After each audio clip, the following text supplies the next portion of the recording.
Bonsoir à tous, heureux de vous retrouver mes chers élèves.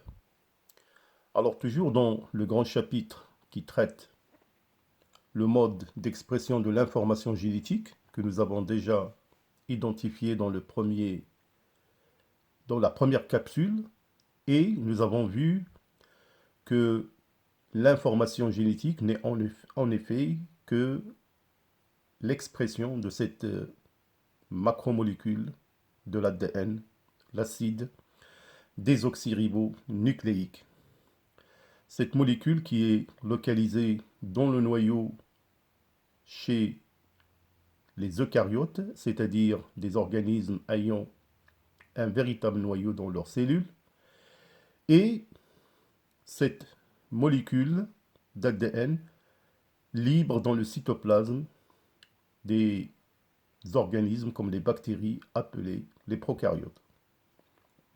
Alors bien évidemment, pour voir la première capsule, je vous invite à visualiser votre chaîne Fardari Channel.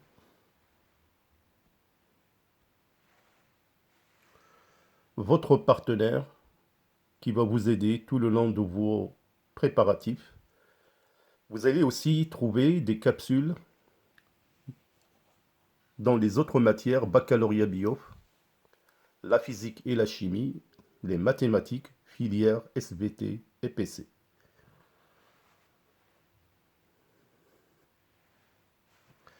Pour viser l'excellence et l'obtention d'un bac avec mention, je vous propose bien sûr votre pack, le pack bio dans les trois matières, les mathématiques, la physique et la chimie et les SVT.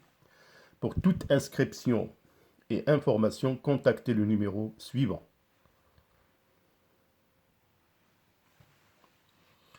Alors donc, dans cette capsule, nous allons parler du cycle cellulaire. Alors, c'est quoi un cycle cellulaire? Le cycle cellulaire est la succession des phénomènes d'interphase et de mitose au cours de la vie d'une cellule. Pendant la phase de l'interphase, qui est caractérisée par un accroissement du volume cellulaire et dédoublement des nucléofilaments d'ADN qui constituent les chromosomes.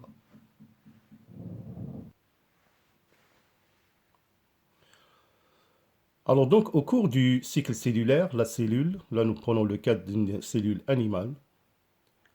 Alors, cette cellule, bien évidemment, va réaliser dans un premier temps un rôle bien déterminé, c'est ce qu'on appelle l'activité cellulaire spécifique. Par la suite, cette cellule va rentrer dans un processus métabolique, soit métabolisme de dégradation, le catabolisme, ou bien un métabolisme de synthèse, métabolisme appelé l'anabolisme. Par la suite, cette cellule entre dans une phase de division qu'on appelle soit la mitose, nous verrons bien évidemment par la suite la méiose. Alors donc cette cellule, elle va dans un premier temps augmenter de taille et il va synthétiser des produits, des protéines, des ARN, des enzymes qui vont lui servir bien évidemment pour entrer en division cellulaire.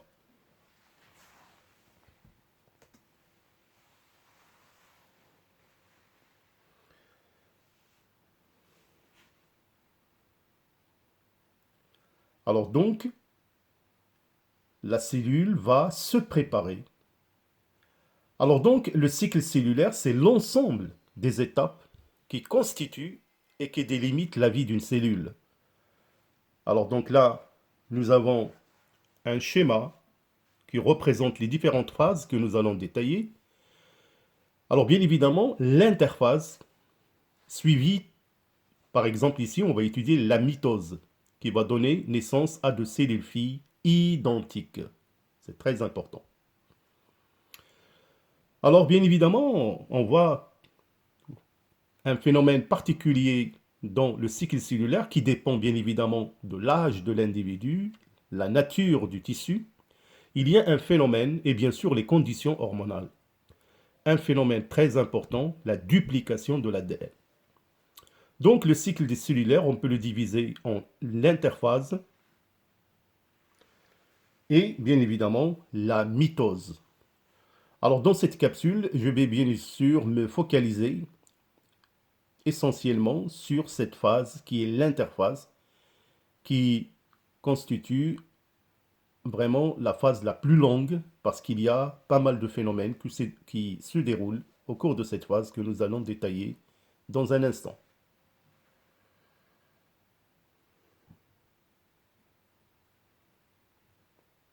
Alors donc, nous avons l'interphase qui est la plus longue du cycle cellulaire.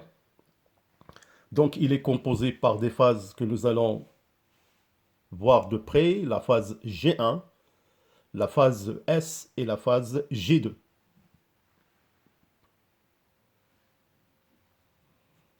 Alors donc, le graphe suivant qui représente la variation de la quantité d'ADN au cours du temps, au cours d'un cycle cellulaire. Donc, comme vous pouvez le remarquer, donc on a le cycle cellulaire qui est composé par l'interphase et la mitose, alors que l'interphase donc dure une durée plus longue comparée à celle de la mitose. Alors donc au cours de cette représentation, on voit l'évolution de la quantité d'ADN dans le noyau d'une cellule au cours du cycle cellulaire. Alors bien évidemment, il est constitué par les phases G1, la phase S et la phase G2. Bien évidemment, avec quelques remarques concernant des points que j'ai notés ici R. Donc je vais vous à quoi correspond cette notation. Alors remarquons bien évidemment l'aspect de l'information génétique, la molécule d'ADN, comment il est en phase G1 et comment il est devenu en phase G2. Donc il a été dupliqué. Donc il est dupliqué pendant quelle phase? La phase S. C'est pour ça que la phase S est appelée phase de duplication. Et nous allons définir quel mode de duplication la cellule va emprunter.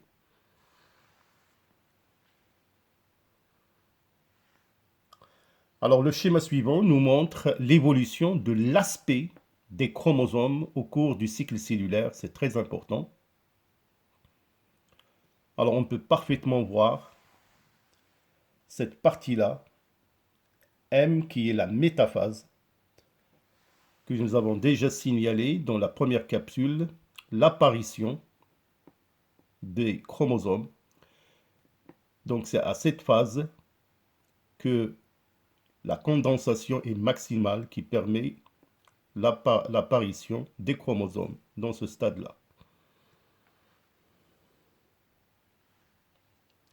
Alors bien évidemment, nous verrons par la suite que cours de la phase S, la cellule va dupliquer la molécule d'ADN en deux molécules d'ADN phi identiques à la molécule du départ, selon un mode, le mode semi-conservatif. Bien évidemment, au cours de cette duplication, il y a l'intervention d'enzymes d'ADN polymérase et différents enzymes, bien évidemment, qui vont servir à déspiraliser cette molécule et construire des nouveaux brins.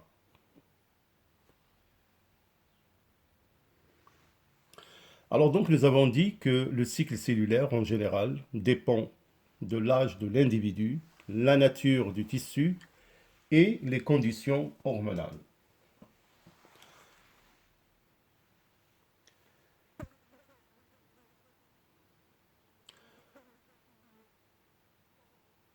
Alors donc, l'interphase, elle est la plus longue du cycle cellulaire. Il constitue à peu près les 90% du temps du cycle, composé de la phase G1, la phase S et la phase G2. Alors pour la phase G1, c'est la première phase du cycle cellulaire dans laquelle il y a la croissance cellulaire avec synthèse de protéines et d'ARN. Il dure entre 6 à 12 heures, bien sûr, tout dépend du type de la cellule. La cellule croît et il double sa taille et correspond à la synthèse des composants.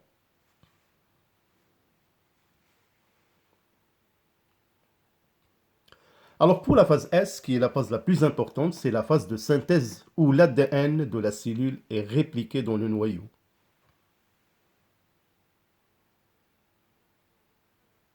Il dure entre 10 à 12 heures. La cellule, comme je vous ai dit, duplique à l'identique son matériel génétique.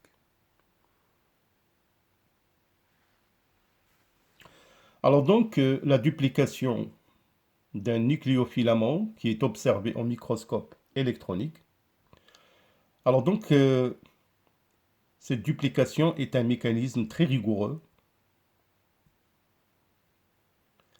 qui correspond au doublement de la quantité d'ADN qui s'opère suivant un mode semi-conservatif uniquement.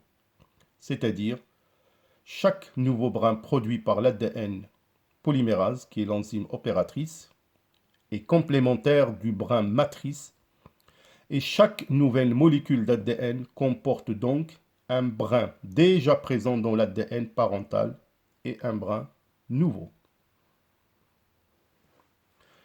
Alors bien évidemment, on peut aussi voir ce phénomène par la présence de ce qu'on appelle les œils de réplication, qui sont des fourchettes des sites initiatrices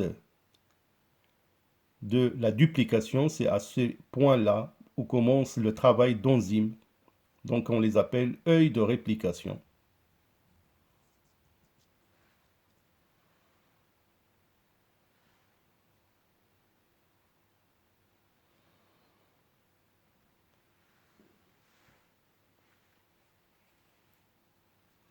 Alors donc pour la phase G2, c'est la phase dans laquelle se poursuit la synthèse des protéines et de l'ARN.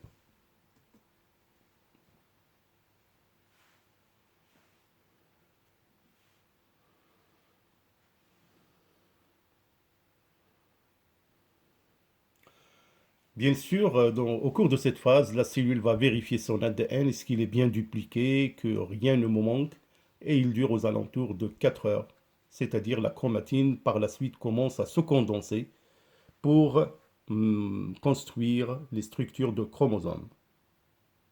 Alors bien évidemment, après cette phase d'interphase, vient la mitose, qui est un processus en 4 étapes qui conduit une cellule mère à se diviser en 2 cellules filles que nous allons voir spécialement dans une capsule à part.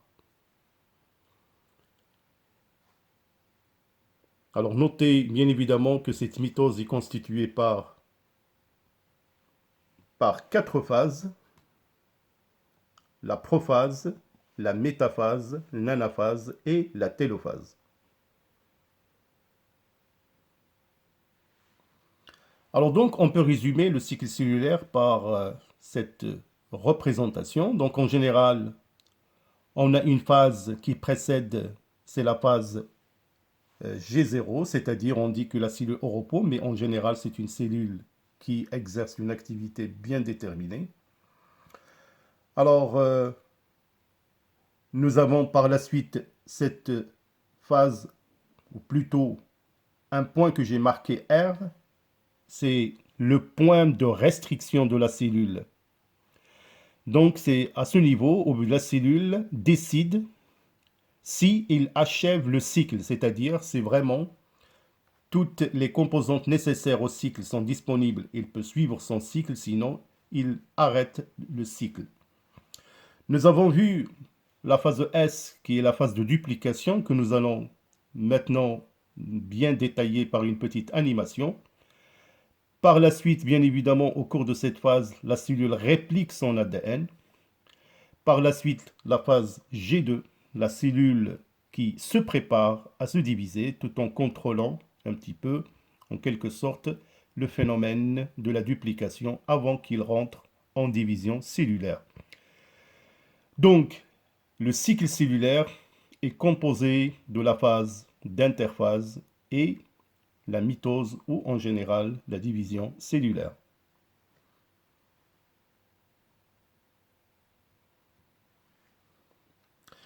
Alors maintenant, on va parler un petit peu beaucoup plus en détail de la réplication de la double chaîne d'ADN. Quels sont les enzymes intervenants et quels sont les mécanismes de cette réplication.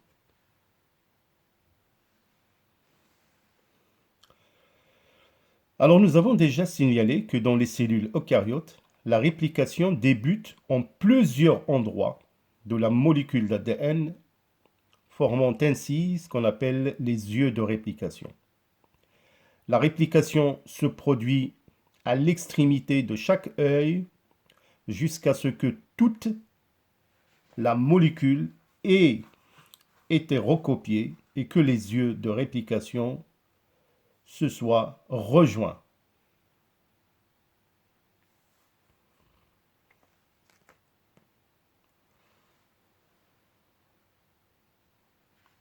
Alors maintenant, je vais vous présenter par ce schéma les étapes de la réplication. Et comme je vous ai dit, la réplication de l'ADN s'effectue selon le mode semi-conservatif. Alors, bien évidemment, tout d'abord, il y a l'intervention d'une enzyme qui est la tropoisomérase,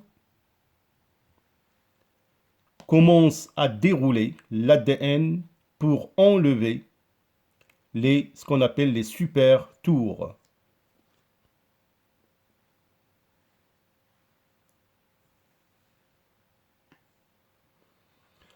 Par la suite, intervention d'enzyme l'hélicase va détacher les deux brins et ils vont transformer les extrémités des yeux de réplication en forme de Y, appelées les fourches de réplication.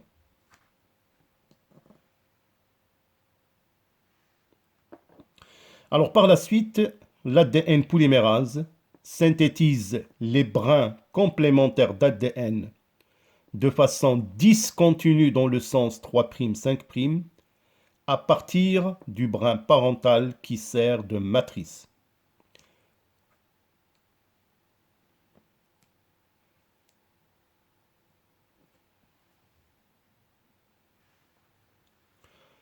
Alors par la suite, l'ADN polymérase synthétise le brin complémentaire d'ADN en continu dans le sens 5', 3', on l'appelle aussi le brin directeur, à partir du brin parental qui sert de matrice. Alors par la suite, l'ADN ligase, qui sont des enzymes qui ont pour fonction de relier deux morceaux d'ADN. Et bien évidemment, à la fin de la duplication, on va retrouver une réplication semi-conservative qui aboutit à deux molécules d'ADN identiques à la molécule initiale.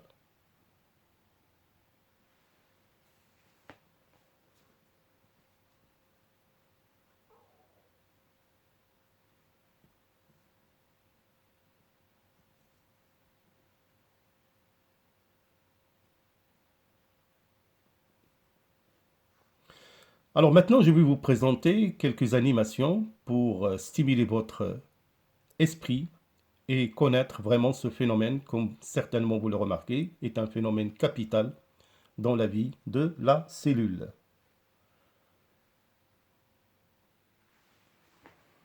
Alors donc, par cette animation, nous allons voir un petit peu les étapes de la duplication selon le mode semi-conservatif.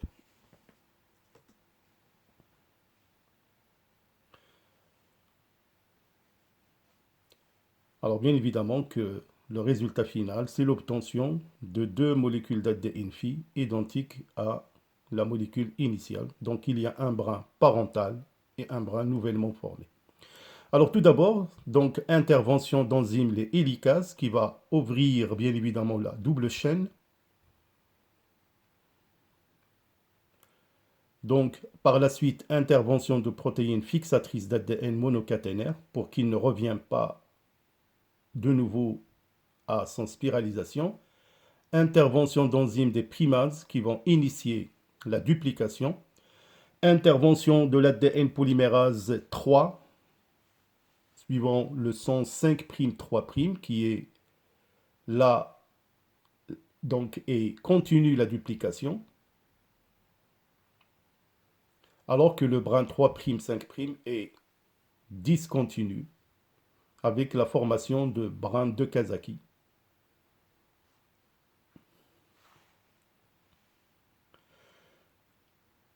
Alors c'est très important, donc le brin 5', 3', on l'appelle le brin directeur et l'autre c'est le brin discontinu.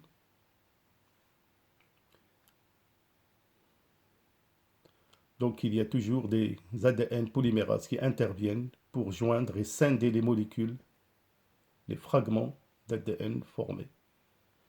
Donc là, vous avez des ligases.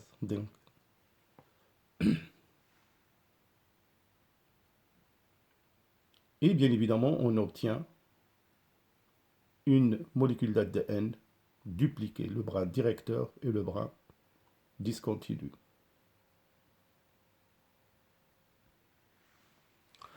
Alors voilà donc encore une autre animation qui va mettre en évidence les mécanismes de la duplication selon le modèle semi-conservatif.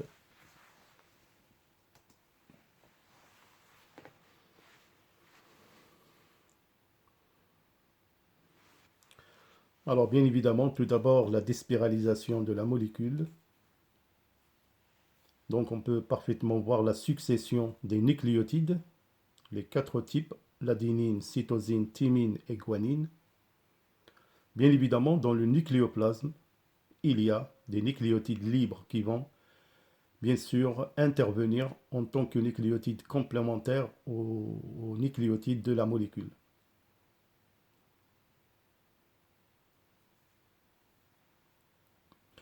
Alors comme je vous ai dit que la duplication elle est continue dans le sens 5', 3' et discontinue dans le sens 3', 5'.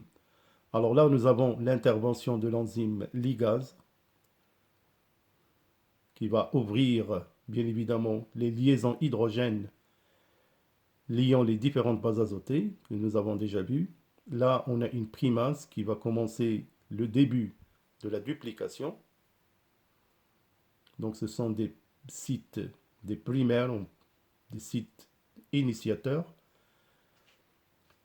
Bien sûr, par la suite, l'intervention de l'ADN polymérase de type 3. Il y a plusieurs ADN polymérases. Alors là, vous avez les nucléotides libres dans le nucléoplasme qui viennent s'apparier avec leurs nucléotides complémentaires. Et comme je vous ai dit, donc, la duplication est continue dans le sens 5', 3'.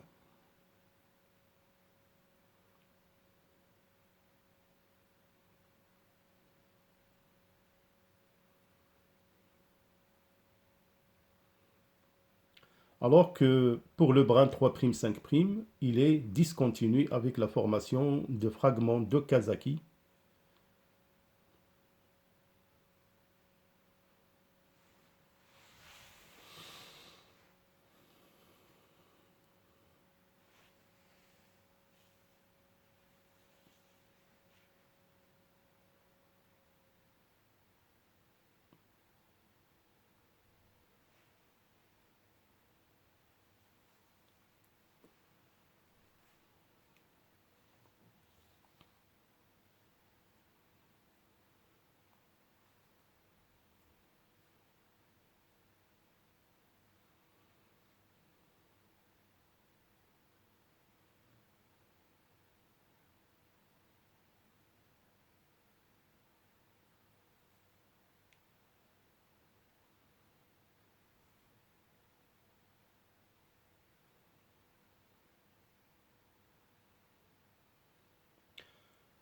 Voilà, donc intervention d'enzymes de nouveau de ligase pour reformer les nouvelles molécules nouvellement formées.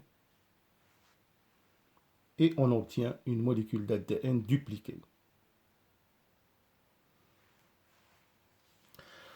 Alors donc, comme je vous ai dit, mes chers élèves, que le cycle cellulaire est la succession des phénomènes d'interphase et de mitose au cours de la vie cellulaire.